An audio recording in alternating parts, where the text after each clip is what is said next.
Today we're speaking with Kevin Leonard, and of course, Kevin, you play the frontman in Smells Like Nirvana, which is a Las Vegas Nirvana Tribute band. You play the role, I guess, of Kurt Cobain, and I guess the best place to start off the interview is I'm asking you, how did you first get into the music of Nirvana? Probably like anybody else, I was just, they were the big band, when they came out. I mean, you really couldn't avoid it. I remember at the time, I was playing in like this speed metal sort of thrash band up in the Bay Area at the time, and I remember every party I would go to, I would hear Alice in Chains playing, I would hear Nirvana, and I was always just like, oh man, I kind of like this, and then I finally ended up buying the records myself, and then especially Nirvana, I just kind of, I really loved the music, and then I just kind of clicked with Nirvana, especially I'm left-handed, Kurt's left-handed, so I'm kind of like drawn to, anytime I see a lefty, I really take notice, and I'm kind of drawn to them because it's so unique. And let me ask you now, I imagine the first, your first dose of Nirvana was probably the Nevermind album? Right, I mean, I can totally remember, I had an apartment with a guy in my band at the time, and I think it was like on MTV, and it was just a little part of the Smells Like Teen Spirit chorus was, a little snippet of it was on this MTV commercial. I remember just like walking out the door, and I heard it, and it just totally caught my ear, and I just thought it sounded so unique, and it just like stuck in my head. Now, of course, but, and then I went back, but in the Bay Area, everybody was really up on music. The music scene was real big, and I used to date this girl that was really into all the up-and-coming bands, so she turned me on to everybody when they were just starting out. So I might have heard Bleach when it was out, but it was really when I heard that little snippet of Teen Spirit, I really noticed them. And like I said, every party I'd go to, they'd be cranking Nevermind on the stereo. And let me ask you, because, me, myself, as a music fan, I listen from everything from, Motorhead and Megadeth to, Kiss and Alice Cooper and everything in between. So being a guy that started out, you're saying at the time in a speed metal band, Nirvana's kind of, the opposite direction where, it's obviously not as aggressive and fast, but it's got a little melody to it and the songs are well written. So what was that like from going to play from in a speed metal band to what you're doing now? Well, we were kind of, I had this metal band as a, as a teenager here in Vegas, and then we ended up relocating to the Bay Area because there was a really strong metal scene up there. Yeah. But then as soon as we got there, like funk was really getting big, like Primus was coming up, and everybody was like playing funk, and even like metal guys were starting to like make these metal funk songs. So, and we just totally got turned on to different kinds of music because Vegas at the time was mostly just like punk and metal scene we were in. So we really started getting diversified up in the Bay Area. So when I heard a band like Nirvana, they were like the cool band, coming out, and people started turning their backs on the kind of music I was playing. But we kind of just rolled with the changes, and I was, I didn't like shun those bands because they were different from what I was playing or listening to. I mean, I was playing in a speed metal band, but I was totally into like the Ramones, and James Addiction, and so when I heard Alice in Chains, it had this metal edge to it. I definitely wasn't just one of those guys that was just strictly metal. I was into everything, really. Yeah, I think that makes you a well-rounded musician. The more different types of music you're into, and even me, like I said, I listen from everything from Led Zeppelin, Kiss to Megadeth, Motorhead, and everything in between. To me, if it's good music, it's depending on how what the music sounds. If it's good, it's good. And I mean, I'm as big of a Tom Petty fan as I am a Kiss fan. And so again, I think if the songs are well written, and which I mean, nobody can deny what a great singer and songwriter Kurt Cobain was. I mean, doing the Nirvana tribute, I imagine that's another great thing that you have all these people come to shows that they know all the songs, they're singing along. That must be a great feeling, Yeah, because it's, I've mostly had original bands. This is the first time. I've never really played in a cover band. I've thrown together covers for like birthday parties and stuff, but I've always had my own original bands where I wrote most of the music. And you always play these shows, and you're like kind of wondering in the back of your mind, like, how's the crowd going to take to your songs you wrote? But when you do like the Nirvana tribute, everybody already knows the songs. They may not be the biggest Nirvana fan, but they're they're going to know the song, and, you know, most of the time people there are going to like Nirvana, hopefully. So we're a little more comfortable, you know, with that aspect of it, but then it's just like a lot of Nirvana fans, the hardcore Nirvana fans, it's so sacred to them. It's like some of them even get offended, you know. We get comments on our YouTube video. People are just like, you guys are posers, and, you know, they don't like you messing with their Nirvana, even though you're just paying a tribute to it. We don't think we're Nirvana. We love Nirvana. We wanted to do a tribute band, and that, for me, that was the most logical band to do, is Nirvana, because I wanted to do something where, because I'm left-handed, you know, so he was a logical choice. And so, let me ask you, a guy who did the original music scene for a while, why did you decide to make the transition from doing the original thing to, you know, being a part of a tribute scene now? Well, we go to, my wife and I and friends, we go to this club here in Vegas. It's called Count Stamped, and it's a really nice club, awesome sound, and a lot of, it's more like an old rocker club, like a lot of the, you know, old hair metal band guys go there, like George Lynch just played there last night. You know, bands like that play there, and but we would go there a lot, and a lot of the tribute bands that come through from like LA and stuff play there. So we would see these awesome tribute bands. I mean, I've seen super awesome AC/DC and Black Sabbath and Metallica tribute band, and it just looked like so much fun, and the place would be packed, and everybody's just rocking out, and we were just like, we want that attention too, we want that kind of experience, and we just weren't getting it from playing our own original music, and you know, so we were like, hey, we should start a tribute band, and then it's just, there's so many bands have already been covered, and my brother is the drummer in Smells Like Nirvana. Okay. And, you know, he was kind of pushing for it, but I was always just like, well, what are we going to do? We're not going to do like Van Halen or something like that. Who can we cover? And we've always kind of jammed Nirvana on the side, and you know, I've always been pretty good at like, doing impersonations and things like that. And we jammed Heart Shaped Box when it first came out. So, when I first mentioned it to him, I was like, you know, I think I'm down to doing this tribute. I want to do Nirvana. What do you think? And he was totally into it. We started talking about the major things we're going to have to do to pull it off. And we lived together, and we have a basement studio. So the next day, after we went to this club and saw a tribute band that really inspired us, we went downstairs and started jamming. I already knew like 5 or 6 Nirvana songs, and it was like, it was really good. It just fit, and you know, my hair was short at the time. I had to start growing out my hair. I already had left-handed guitars, of course, but then I sold a few of my guitars, and I bought a couple Kurt Cobain signature guitars, and you know, we just started looking for a bass player. Found a bass player within like a month off Craigslist, and just started learning songs, and it actually happened really fast. But you know, to me, I've always kind of been like the main guy in my band, so it was like, well, I don't want to do a tribute band where I'm just like the rhythm guitar player or something like that. I got to be like the main guy. So it's like, well, who can I do? Paul McCartney, Jimi Hendrix, Tony Iommi, or Kurt Cobain? You know, the 4 major lefties out there. So it's just like, well, we haven't seen any Nirvana tributes here in town, and you know, there isn't a lot of. Now you're just starting to see more '90s tributes come up. Yeah. At this club, Count Vamps, it's mostly 70s and 80s tributes, so, you know, I think we're kind of starting at a good time where you're seeing a lot of 90s tributes come up, so Nirvana was just the logical choice for us. I wouldn't do really any other tribute I could think of. And what's it like playing in a band with your brother? Because, you know, you hear stories like you got the Van Halens who, you know, their 2 brothers just are really tight and love each other and really close, and then you hear stories about guys like, the guys from the Black Crowes, you know, that just can't get along. The Black Crowes are the Kinks. They hate each other, and so what's it like playing with your brother in a band?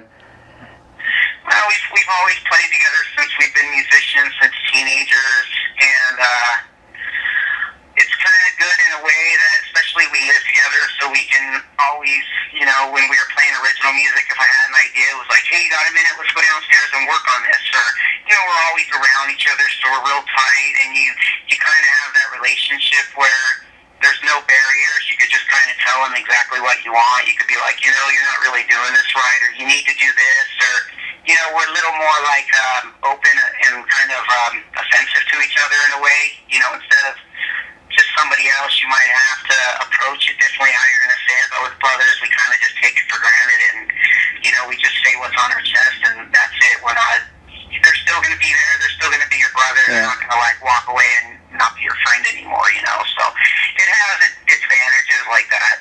And let me ask you, because again, I've heard over years Eddie and Alex Van Halen talking about how they're like right in sync with each other, more than anyone else in the band. Two guys are locked in, and they can kind of sense where the other guy's going to take the song, or where the other guy's coming from.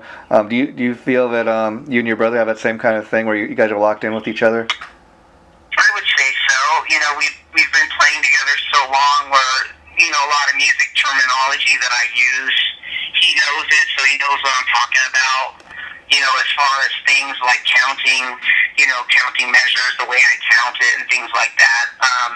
Maybe not so much in Smells Like Nirvana, because a lot of their songs, it's just vocals all the way through. So most of the time, I'm glued to the mic, and I got my back to them, so I can't give them that little head nod for a part change and things like that, or where the song's going to end to give them a cue. I got to have the bass player do that because my back's usually to them. But when it's maybe a solo section or just like a musical section, I go back by them and we can jam together like that, and it's a lot of fun. So there definitely is a connection from playing together for so long.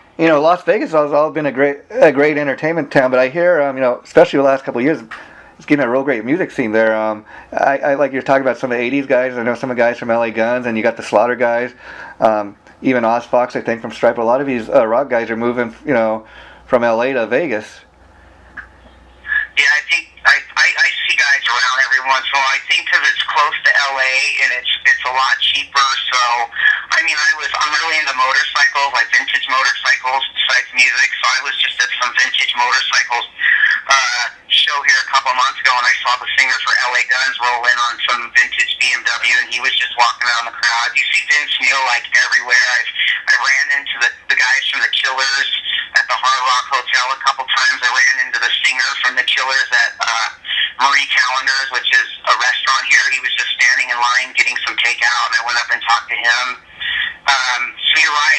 There's a lot of musicians here, but it's weird, man. It's like it's good for say our tribute band, because we're getting into venues inside the hotels and the bigger rock clubs around here that our original bands would never be able to get into. Yeah. So it's good like that. But if you're an original band, it's real frustrating because there's just so much shit going on in such a small it's still kind of a small town to me, to try to get people to your shows, because there's so many different things going on any night of the week. It's hard to get more than 20 people to your show. But with the Smells Like Nirvana thing, we kind of wanted to have play to bigger crowds and just have funner experiences like that, draw more people. So it's pretty much happening with the Nirvana tribute. So let me ask you, like I said, we're playing in venues that we never even had a chance to with our original band. So let me ask you, Smells Like Nirvana, how long have you guys been together? It's just about a year now. I started it in February of last year, and I think we got our bass player by April. Because when we started it last year in February, we were let's just learn a bunch of songs. We started doing about 10, 12 songs, and then I put out an ad in Craigslist, and probably took about a month to get our bass player. And then I think we played our first show in July.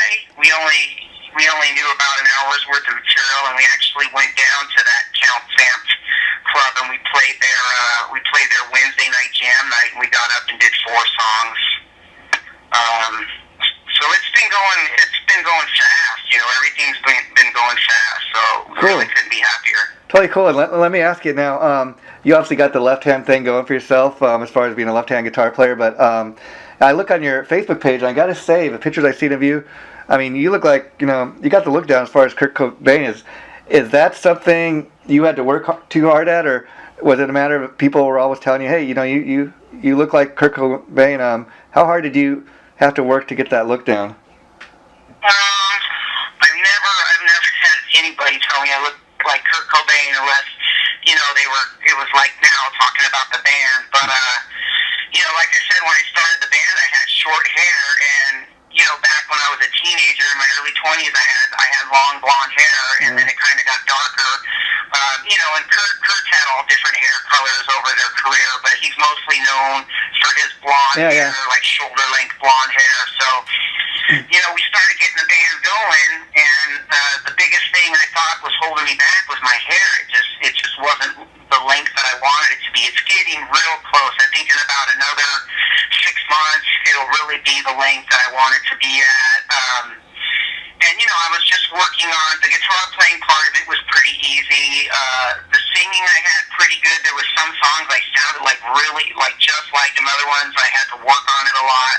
But mostly it was like I needed the hair, and I'm not like overweight or anything. I'm like at probably a good weight I'm happy with for my height. But Kurt was so skinny that I'm always working on losing weight, and I'm trying to get skinny. I'll never be as skinny as he was, but probably the hardest thing about my look was just growing my hair out, waiting for my hair to grow and keeping my weight down. See, I mean, yeah, you don't look like you're as identical twin, but I looked at the pictures, and like even looking at the name, Smells Like Nirvana. So obviously it's a tribute band, but one thing I love about a lot of these tribute bands that you go see is they're not just guys, just playing the songs, like a typical cover band. They're at least trying to attempt to get the look down. And I mean, you look maybe as much like Kurt Cobain as you possibly can, but I think that's a real cool thing as opposed to just getting up there on stage and just we're just a cover band. We're just doing Nirvana songs this evening. You guys really seem like you get into it, and I think that's the cool thing. Right, that's why I enjoy them. Because back to talking about all these tribute bands we would see here in town, we saw an AC/DC tribute band, and it was obvious they're all wearing wigs and stuff. But man, they had a Bon Scott guy and they had a Brian Johnson guy. That's cool. I've never seen a tribute band that had both singers, and both of those guys looked like Bon Scott and Brian Johnson, and it just, to me, that's the difference between a cover band and a tribute band. It's the small details, because anybody, a lot of guys can get up and probably do a decent job of, playing Nirvana songs. Most of the tribute bands I've seen, it's always the Kurt guy is the hardest part, because he was like so good at like screaming and just balls out screaming. And probably the biggest factor I see is the intensity. A lot of these other tribute bands, they just don't have the intensity. So that's what I tell the guys in my band. It's like, we got to go out and just give it everything, and it's the little small details. I'm always like pushing the guys in my band, hey, maybe you should dye your hair, hey, grow out a goatee, hey, lose a little weight. I'm like really a stickler for those small details. I mean, and the thing I like with Nirvana, it's mostly about Kurt. And the cool thing, it's mostly my job. It's mostly about me, so I'm more in control of how the band could be. So that's why I'm always like, I know it's mostly I gotta look the best, and the little details will always help with the experience. And obviously a band like Nirvana, the bass player Chris Novoselic and Dave Grohl, they're obviously a big part of its success. But again, honestly, when people come see Nirvana tribute, like you said, Kurt Cobain is the focal point. So what's that like for you? I mean, do you feel a lot of pressure being the front man of the band and knowing that most people come to the show, all eyes are on you? I do, because it's like I'm not really worried about looking exactly like Kurt. To me, it's like I just want to look enough like Kurt from like 15, 20 feet back from the stage. Exactly, yeah. And the left-handed thing totally helps it. We're the only known Nirvana tribute band with a left-handed Kurt. And but I know, like, once they see me, the curtain opens and they hear us. It kind of looks like Kurt. Oh, they got the sound down. And then to me, it's mostly like I gotta really nail the vocals. So whenever we play anywhere, I always gotta make sure the monitor is like real loud, and because I gotta be able to hear myself to really try to sound like Kurt. Because naturally, when I sing, original music, I don't sound anything like Kurt. I have to try to get that sound. So I know they're completely judging Kurt, and if the other guys could, if our drummer could flip his hair like Dave and Bash on the drums, then all the better. But I know they're all just like looking at me, you know. So it is a little nerve-wracking. But after, you know, the first song, if you hear a good round of applause, you know you're pulling it off. And let me ask you now, like right before you get up on stage and you're all in your, you know, stage outfit and everything, getting ready to go on stage. Obviously, you're not Kurt Cobain, but do you have to kind of get in that mode, like, okay, I'm in Kurt Cobain mode, or do you feel that transformation, or is it just you going up on stage and paying tribute to your hero? No, especially when I'm like preparing for a show, I listen to nothing but Nirvana, because I find it like, you know, the more we play these songs and we play them, you kind of like start putting your own natural spin on them and things like that, and then I got to kind of go back and re-listen to stuff and almost like relearn stuff, and so I definitely make sure I'm listening to nothing but Nirvana, and you know, I got all the home DVDs of their concerts and everything like that, so I even try to get like the little mannerisms, you know, the way he walks on stage, he kind of walks a little bit to me like Schleppy, and you know, he kind of bad posture and a little bit shoulders sunken in. He always has like a kind of a straight look on his face, and just all those mannerisms I try to pick up, and he really didn't do much banter to the crowd, so I kind of like play on all that stuff, you know. And but yeah, I definitely do a few things to kind of get my head into being like Kurt. Do you think one thing that makes doing a Nirvana tribute so easy, the fact that it's, you know, Nirvana's a three-piece band as opposed to having 4 or 5 guys in the band? What about it? You know, as opposed, like if you were doing a Motley Crue tribute or something like that, where it's, you know, like four or 5 guys in the band. Do you think that makes it easier having only 3 guys in the band? Kind of for Nirvana. I mean, some of the stuff, you know, I know Kurt always said that Nirvana was supposed to be a 4-piece band. That's why they ended up, you know, getting, even after they were big, they still added, you know, Pat to the band. But to me, you know, I thought of that, trying to get a guy to be Pat, but I really want in this band the vocals to be the main point of the band that people hear, and I'm just thinking, man, if we had another guitar, that's just another, making the wall of sound even bigger, and it might like bury the vocals a little bit, you know, because our drummer does all the harmonies and everything, so we try to really have the vocals out in front of everything. You know, and we also do an acoustic set, like the MTV Unplugged thing, and we do have a buddy of ours that sits in and plays extra acoustic guitar just to fatten it up, but I don't know, I'm pretty happy of it just being a 3-piece for now, you know? Yeah, I was going to ask you about that, oddly enough you bring that up. So like when you guys do, you know, an Unplugged show or even an acoustic set, how does the audience react to that? Does it go over pretty well? We've never actually done an acoustic set. I played at a private Christmas party this year with some friends of mine in a U2 tribute band, and they asked me to come to their private party and do a few songs acoustically. And for as long as I've been playing in bands, I've never ever performed by myself. So it was actually kind of weird. It was just me and my guitar sitting there in front of about 40, 50 people, and I just did about 5 of the Unplugged songs. And it's a little weird because you can't really hide anything acoustic, you know. I mean, with their electric set, you know, I use all the same pedals that Kurt used in his guitars to get that sound.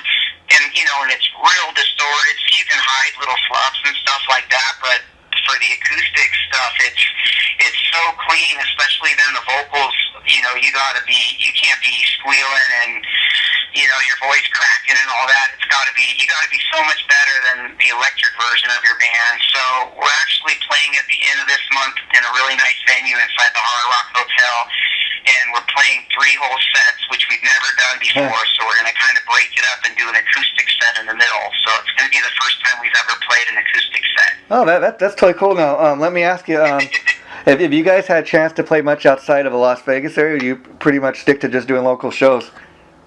We've only done local shows. I think, you know, like I said, we just started playing out in July of last year. Okay. We do have a booking agent out of San Diego now called Music Zirconia. They manage almost, you know, all the big tribute bands out there, and we've yet to have a show booked by them, and we really want to play in Southern California. California. We'd actually like to probably be playing there more than here because the tribute scene is really big out there. We just haven't booked the show yet, but yeah, it's just been shows here in Vegas. We've done a couple different venues for the Hard Rock Hotel, and we hope to get into House of Blues and a few other big clubs like that around town. But yeah, our goal for this year is to play some shows in Southern California. Oh, that'd be totally cool. You know, another thing I know that's big in Vegas is a lot of these bands are getting, called what's residency. Even tribute bands I hear, getting residencies at different places. If you guys got such an offer, is that something that you'd want to take part in?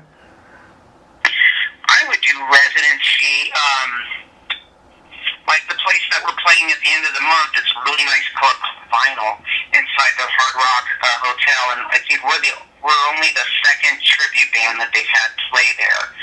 I mean, I don't know. It just depends on how often they'd want us to play, because I mean, when we play our show, we like to play about an hour to an hour and 15 minutes, and then just full on electric Nirvana type show.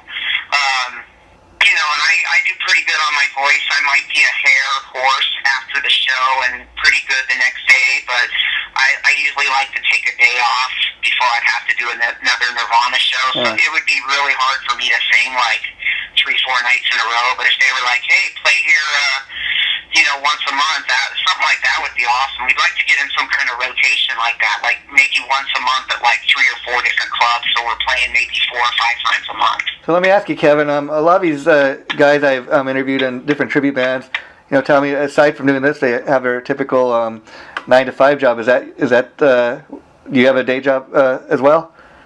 Yep, I work for MGM Resorts International, which is the biggest casino gaming company in the world, and they own most of the big casinos on the Strip. They own almost every hotel that's on the west side of the Strip. I'm in IT. I'm an IT guy. Oh, okay. I'm an analyst is what my position is. So I'm basically, like not a suit and tie guy, but because I'm kind of behind the scenes. But I'm definitely not an IT geek. So I'm kind of like the rock and roll guy in my office where I work. They all know that I'm in a band, and so yeah, I'm pretty much a 9-to-5 job guy. And our drummer, my brother, he regular job, 40 hours a week. He kind of works a weird schedule. 1 month he's working graveyard, the next month he's working days. So we kind of have, but it's during the week. He has weekends off. Cool. And I think our bass player just quit. He was a service plumber. He actually just quit a job, so he's kind of free.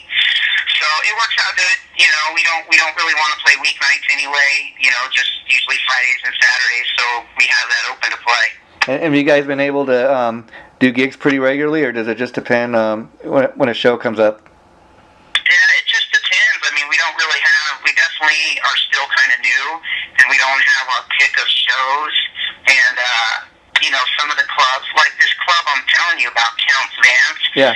We go to that club all the time and see a lot of good bands. And like next weekend, we're seeing a Metallica tribute band called Damage Inc. Okay. That I know that's really good, with a Pantera tribute band that's actually from here. And we're having a really hard. We played at Counts Vance a couple times, but only during the week. They won't seem to put us on a weekend, and I heard it was because the owner doesn't like Nirvana. Wow. And a lot of those old school rockers are kind of have that same attitude because they blame Nirvana for not getting their shitty music off the charts. But the truth is, and even a lot of the hair metal bands will tell you, they were all putting out shitty records at the time, and they pretty much shot themselves in the foot. And there was already other different bands coming up at the time, like Alice in Chains, 9 Inch Nails, Jane's Addiction. They were all big before Nirvana came out, and even Guns N' Roses was a rock band, but they were different. So I heard that he doesn't like Nirvana, which is stupid to me because I know he's a cool guy and he's a smart businessman, and there's a lot of Nirvana fans out there, and I'm sure a lot of people would like to see a Nirvana tribute band at that club. Yeah, that's the point I was gonna make. Even if you're not a Nirvana fan, it's got to make good business to book a Nirvana tribute in there, especially if it's a good tribute band, because Nirvana's got many fans around the world, and and I think a lot of people would be able to come see Nirvana tribute. I mean, just business-wise, if you could prove that you guys could bring in the money, I don't see why he would want you playing his club, That's what I think, and the club is more of it has kind of a built-in crowd, and it's a little bit of an older crowd, more of like people in their 40s and 50s, but, a lot of those people were younger when Nirvana came out and might have liked Nirvana, and, you can't deny the fact a band that sold, 70 to 80 million records, they're going into the Rock and Roll Hall of Fame, they're still played regularly on the major rock radio stations here in Las Vegas. You still see their name on billboards and on the side of buses. Like another club here in town, Vince Neil has a club here inside the Circus Hotel. Yeah. And we've talked to them about playing, and, their first question was like, how many people can you bring in? How many people can you draw? And I was like, I don't know. So we're still starting in a way, still gaining our name out of there. We still advertise old school. We still make flyers. We go put flyers up at record stores and put them on cars outside of shows and things like that. So it's going pretty fast, but we're still starting out and still pretty much unknown in this town as far as I'm concerned. And let me ask you. You brought up the Rock and Roll Hall of Fame. What do you think as a fan about Nirvana? Getting in there. I think it's totally well deserved.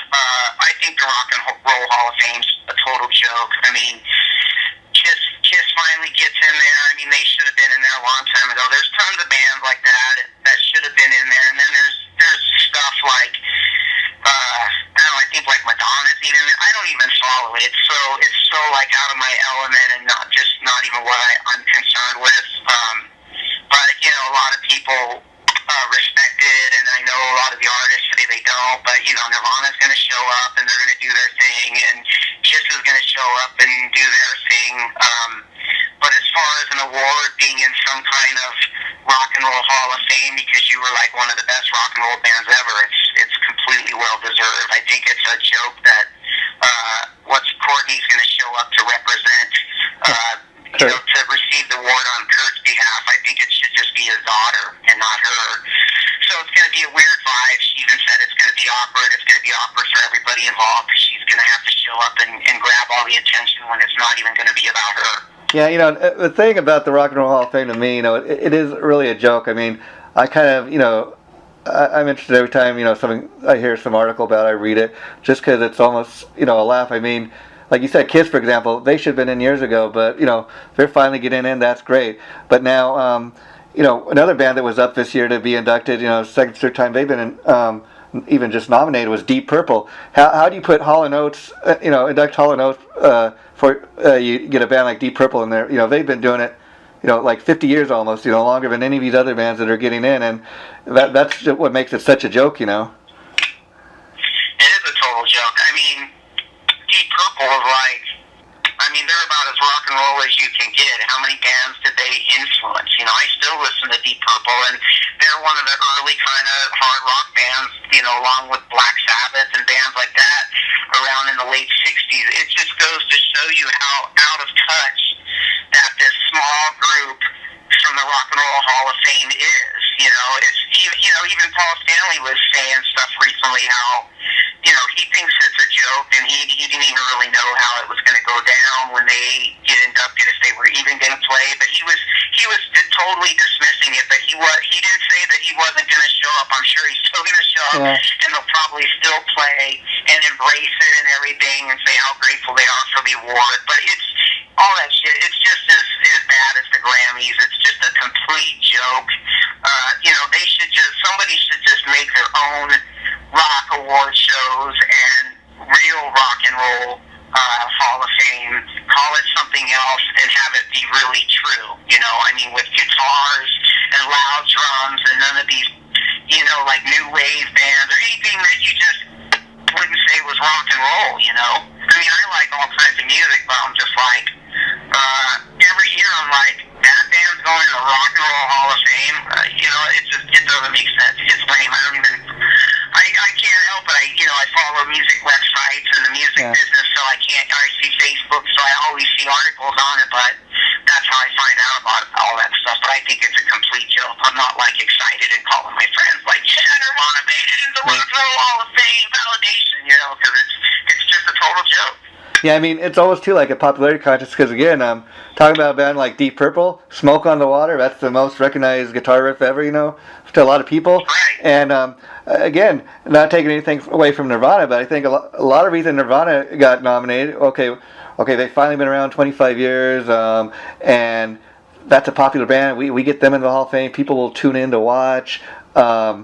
It really is a popularity contest, and the funny thing about it is you take a band like Kiss, who they finally get in, but then Eric Singer, the drummer, for example, he's been in the band almost 20 years now, but because he's not an original member, because he hasn't been in the band 25 years, Gene and Paul and the other two original guys, Ace and Peter, they'll get a reward, but the drummer that's been in there longer than the original drummer, he doesn't deserve to get an award or anything yet. When Van Halen got inducted into Rock and Roll Hall of Fame, both Sammy Hagar and David Lee Roth both got an award because, Sammy Hagar, he hasn't been in Van Halen 25 years, but his first album came out in 1973 with Montrose, so he deserves some. So I look at stuff like that and I think, okay, how do they really decide who gets an award and who doesn't? Right. It should be up to the bands to decide. I mean, like the thing with Metallica,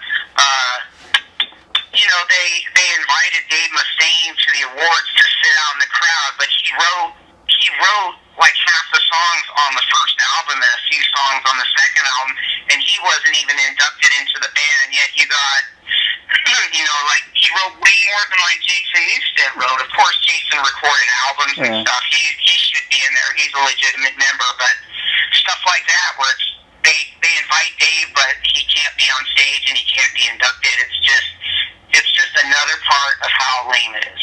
Now, of course, again, nobody can deny what a talent Kurt Cobain was as a singer and a songwriter. But let me ask you, Kevin, do you have a favorite Nirvana album? You know what? I can't decide, man. I know it's, a lot of these, the cool people are like, oh, Bleach is the best. But really, I mean, I love a lot of the songs on Bleach, but there's a couple songs I don't really enjoy.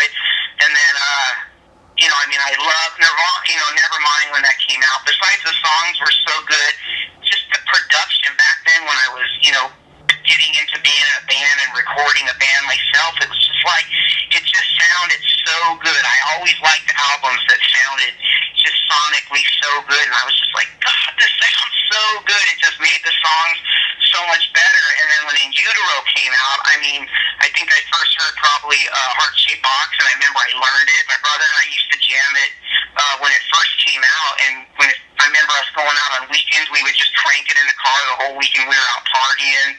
I don't know, man. It's like I can't decide between Nevermind and In Utero. They're really different records.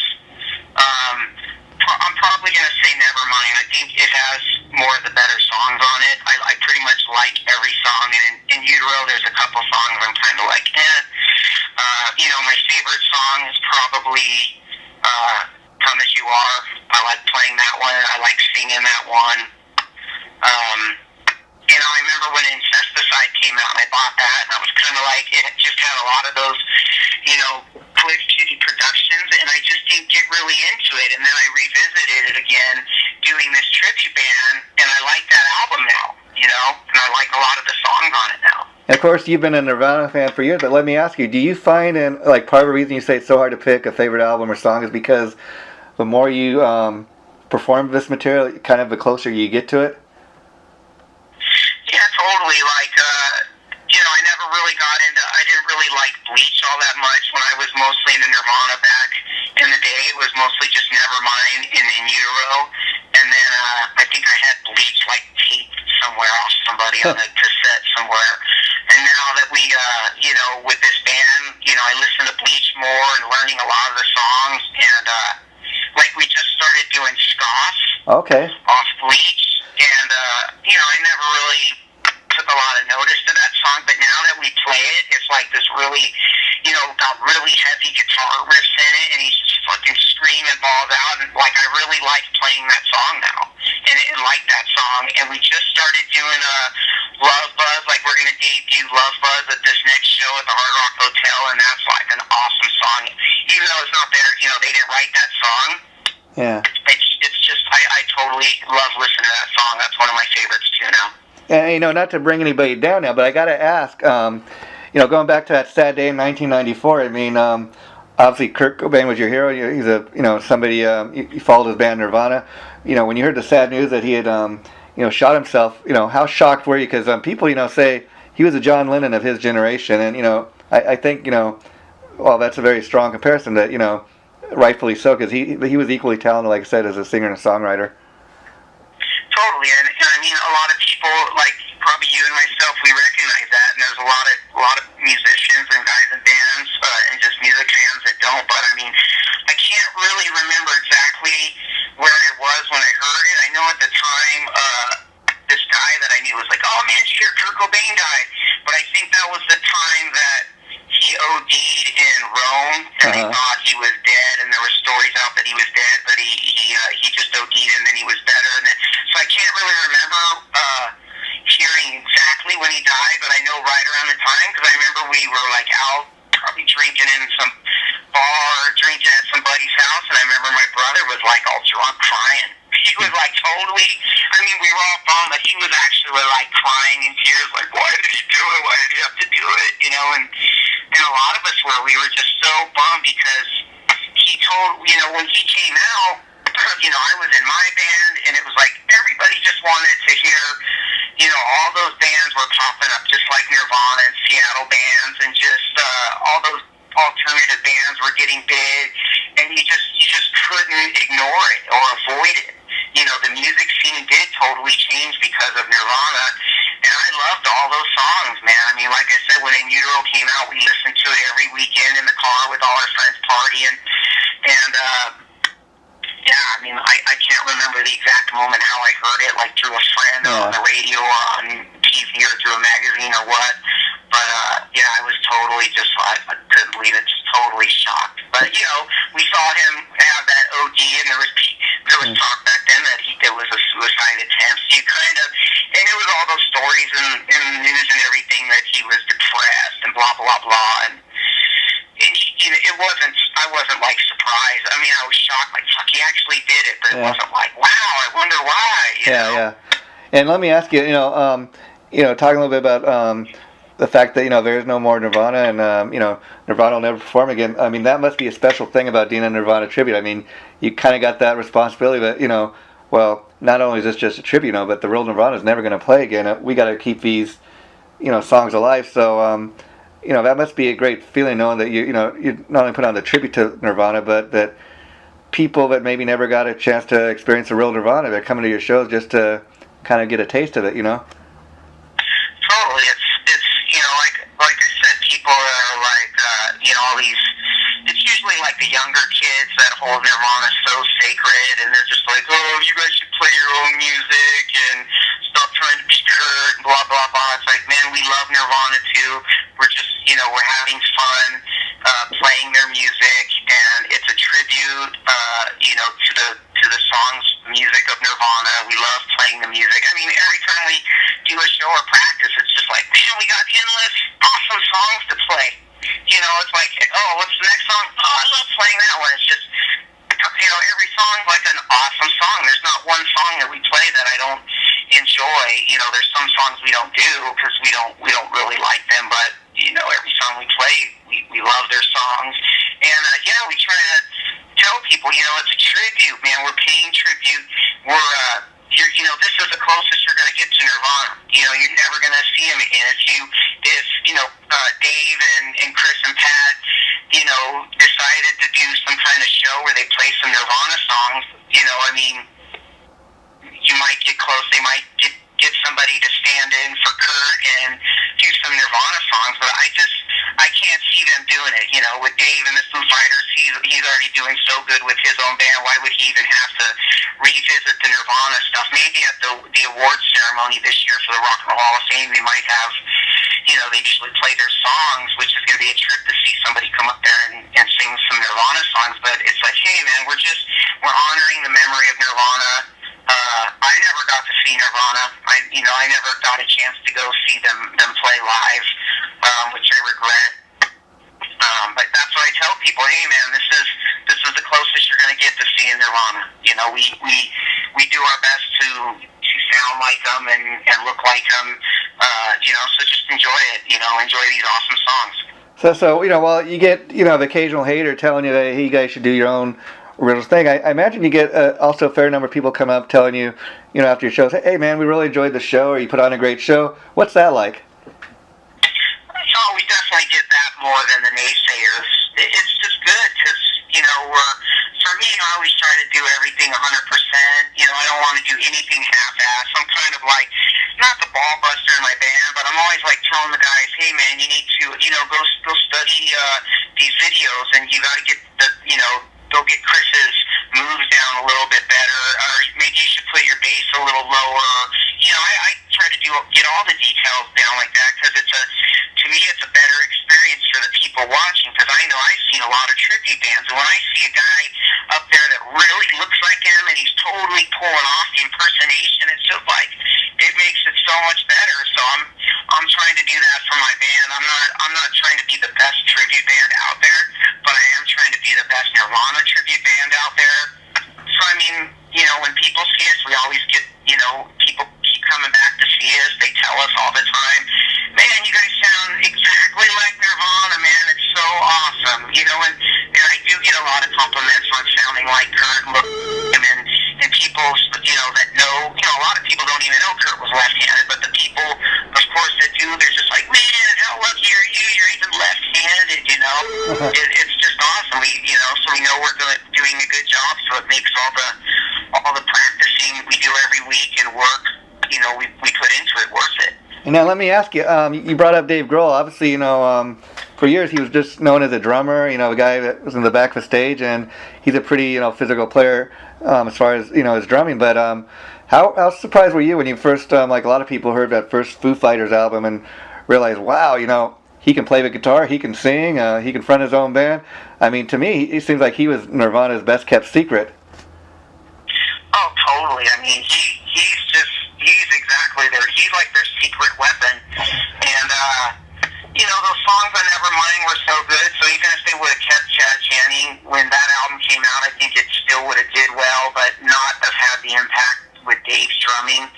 And just live and everything like that, he's just like such a monster. I think when I heard that record, I was getting more into like, it was a little more on the punk side, the like Orange County, like the Offspring, and I was living in Orange County at the time, and every band was just kind of like had that same sound. So I was totally impressed. Like, damn, this is Dave Grohl, and he could sing good and all that. And then once I heard the whole first album was him doing everything, it was just like, well, it kind of makes sense. He was just like a monster drummer. You knew the guy was badass in Nirvana, so it just makes sense that he can do all this stuff in Foo Fighters. But I remember I didn't like run out and buy that album or anything. I was just kind of like, oh man, another kind of like, to me it was kind of like punk.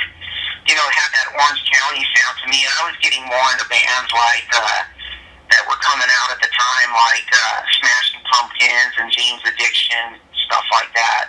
I mean, especially, I've always, and then I remember I think it was off their next album, which I think was big, was like Monkey Wrench, whatever album that Monkey Wrench. I saw that video and I totally liked that song.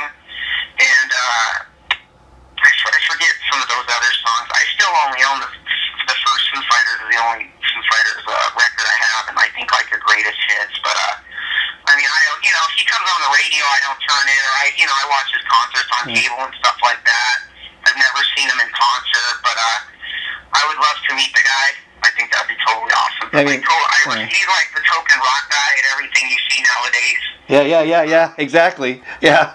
I mean, I'm not a huge Foo Fighters fan myself, but I gotta say, there's no denying the guy's talent. It seems like, especially if you go back to that first Foo Fighters album, he was kind of like, maybe for all the years of being in the background, Nirvana finally let loose and just kind of went crazy. But again, there's no denying the guy's talent now. I even, seen a couple of, not seen, but I'm talking about like even just going on Facebook, seeing that there's a couple of actually Foo Fighter tributes out there, which is, kind of interesting in itself.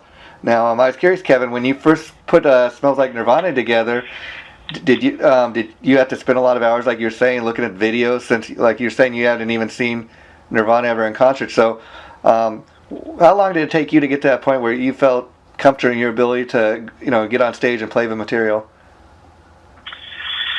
Well, I mean, I've watched a lot of YouTube videos, so I'd already seen, I've seen a lot of Nirvana videos, and I remember seeing them live on Saturday Night Live and stuff like that. So I already kind of knew how Kurt looked on stage and stuff like that.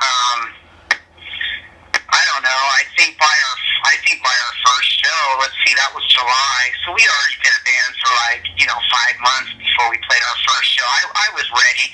I was, I knew all the songs and I could sing them good and play them good. And I felt comfortable then. The only thing I just wasn't comfortable. To me, my hair wasn't long enough where I wanted it. So I was still my look's not quite there, but everything else I was pretty comfortable with. I think right away when we got our bass player and we started, we got maybe an hour's worth of material down, I think right away we started posting YouTube videos on Facebook and, for our friends to see and stuff like that. So at least I was comfortable enough for them to see and check out what we were doing. And then when we finally got our first real show where it was okay, we want you guys to play, it was at the Hard Rock Cafe, and you're the only band, can you guys play? It was an hour and 15 minutes, and it was whoa, we got to put together a real show, and here it is. This was the real debut where we invited all our friends and put out the Facebook event page, inviting everybody, and that was, I think that was in August. So we've been a band 6 months. That was a good enough time, and then we were practicing twice a week, putting in a lot of time practice. So probably after a couple months, I was pretty comfortable. So let me ask you, going back to that first show, once the show was over, how well did you feel? You thought, man, you guys, we I think we can do this. We seem to, put on a pretty good first show. It went over real well. I don't think every show we played has been pretty awesome. I think we've only played maybe about less than 10 shows at this point. We had one show. It was just that kind of a bar. A lot of the bars around here, they all have gaming and, slot machines and all that. So they're more just a drinkers kind of gambling bar. And all the other places we played have more been kind of more of a club, where bands play. But we played this one bar where it was just a lot of drinkers and gamblers, but they had a stage and they were trying to get live music. So a friend of ours, band, was playing there. We got a show there. It played pretty good, and we did 2 full sets, and we just killed it. Everybody played awesome. The sound was awesome. There wasn't a place where people go, so we had a smaller crowd. But still, we played awesome. So at this point, I don't think we've had really a show where we've come off stage going, "Oh man, that sucked." And let me ask you, because you say you're at the point kind of where you've been doing this year and a half, and you're still getting gigs and trying to get the name band out there. But have you also found that doing the tribute thing is a lot easier than say doing the original music? Whereas if you're an original band, it might take you 6 or 7 years to break the band, or even for a band to have your first big hit, as opposed to doing the tribute thing where, like you said, even though you're doing a year and a half into it, things seem to be going pretty good right now. Oh yeah, we're a year into it right now. We started February of last year. Okay. So a year into it, it's totally easy, because it's you just tell, before it's always oh, you should come check out my band. It's oh, what's your band like? Oh, well, we're kind of like this, we're kind of like that.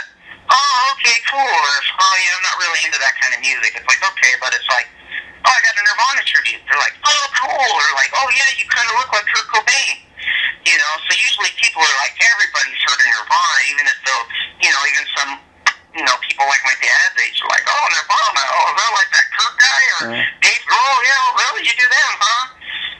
It's easy, because, they already know the songs, they've heard them on the radio for 20 years, so that part, that's the totally awesome part about playing a tribute. Then the second part is all right, well, I love Nirvana, let's see if you guys could pull it off, Yeah, you got a built-in audience right there, and The other cool thing I've experienced with the tribute scene is, as opposed when you're an original act, bands are all competing against each other, whereas a lot of these tribute bands, they seem to support one another, and there's a whole lot of networking going on, even so much to the point where, hey, we need an opening band to open our show. How would you guys like to, do a gig with us next week? Has that been your experience?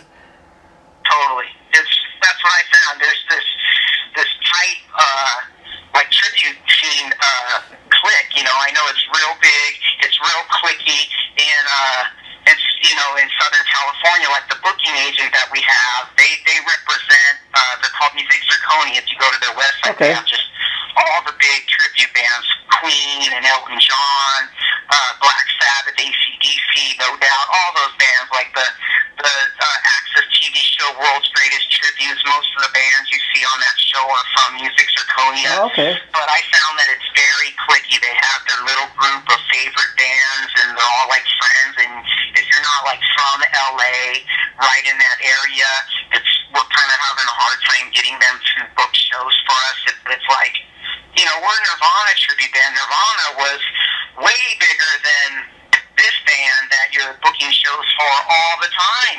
Get us a show. You guys have the hookup with all the best, tribute clubs in Southern California. Help us out. So we see it's real cliquey. I've noticed it here in Vegas. I just hit people up on Facebook. Hey, I have a Nirvana tribute band. Let's do a show. Sweet. Everybody takes to it. Now you're friends. Now you're helping each other out. I've already got a couple of my friends' tribute band shows, and vice versa. This show that we're actually doing a Kurt Cobain 20th anniversary of his death memorial show. Wow, which is April 5th. That's going to be at the Hard Rock Hotel inside Vinyl. And another band that shares our booking agent, they're called Dirt. They're an Alice in Chains tribute band from Indio, California. They hit us up on Facebook, and we're like, hey, we're with the same booking agent. We're having a hard time, getting the shows that we want through them. You guys want to maybe hook up together, and we'll do a show. And I got us the show booked here at the Hard Rock Hotel, so they're going to drive out and play the show with us. It's a big night for them, too, because April 5th is the same date that their singer died. Wow. So, so a lot of people didn't know that. April 5th, bad day for grunge, but, it's the same date that Lane Staley and Kurt Cobain died. So I know that around that date, there's going to be a lot of media attention around the 20th anniversary of Kurt's death. I think the Hard Rock, the Rock and Roll Hall of Fame inductions in April. Yeah, wow. So we're just trying to do, kind of, capitalize on that date, and it's just a time for us to, pay tribute more than usual, and, get extra people out to the show and be like, oh man, it's been 20 years since Kurt died. Let me dust off that CD. I haven't listened to it in a while. Oh, hey, there's some tribute bands playing over at the Hard Rock. Let's go check it out. Or man, I'm gonna go listen to Nevermind again. Stuff like that. And so let me ask you, but between your day job and doing Smells Like Nirvana, are you currently involved in any other bands or projects you'd like to let us know about? No, my brother and I, we've had an original band a long time called Monster Zero. We started in Long Beach, California, where we're originally from, and then when we moved out to Vegas, where our dad lived, we started it back up here. It's just a completely different band. When I've had some, naysayers be like, oh, well, you play your own original music. I say I do. Go check us out. Just for a laugh, because it's just a totally different band. Monster Zero started out as an all instrumental surf band. Okay. And then we started adding vocals to it, and we wear full horror costumes. It's like Dick Dale meets Oingo Boingo.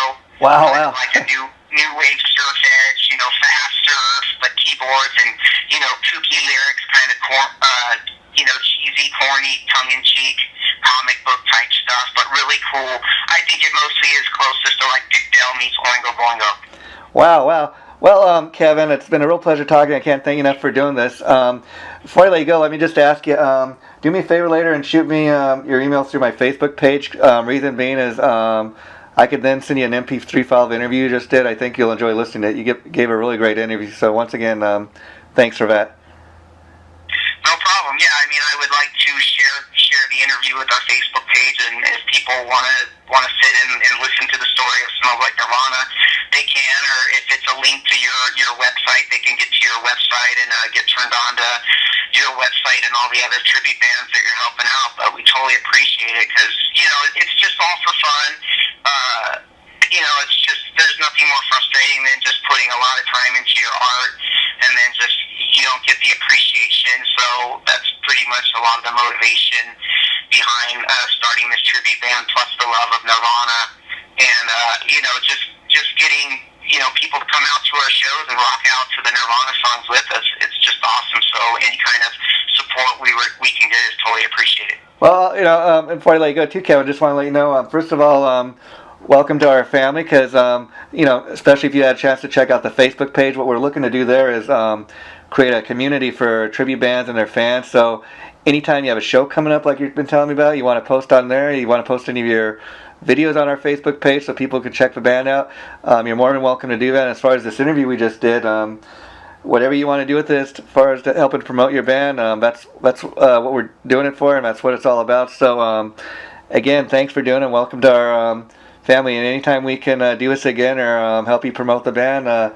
feel free to get in touch with us, and we'd be more than happy to help with that. All right, I'll definitely keep in touch, and I'll go post the link to our promo page, our promo video onto your page, and our latest flyer for our latest show. Okay, and you give me just a couple hours, I'll have a copy of this interview too. So thanks again, and I'll be in touch with you in the near future.